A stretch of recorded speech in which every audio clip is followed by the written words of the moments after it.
Bonjour à tous, moi je m'appelle Julie. Avant de commencer ma thèse, j'ai fait une licence de biochimie, puis je me suis spécialisée en master en biologie végétale.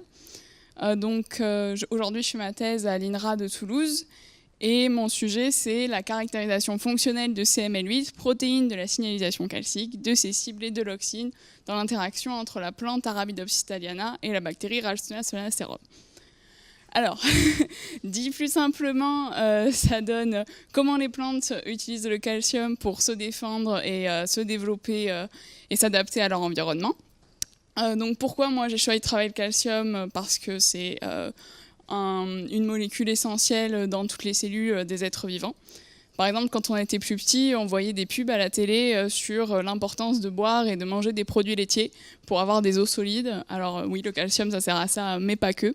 En fait, c'est l'un des premiers signaux qui varie dans nos cellules quand elles reçoivent un stimulus. Donc si vous levez votre bras, vous avez le calcium qui change dans les cellules de votre bras.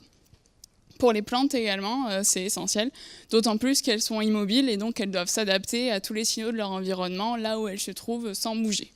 Donc le calcium, ça leur permet en fait d'intégrer tous ces signaux et de gérer à la fois les variations climatiques ou la présence de bactéries pathogènes pour se développer et se défendre face donc à tous ces pathogènes.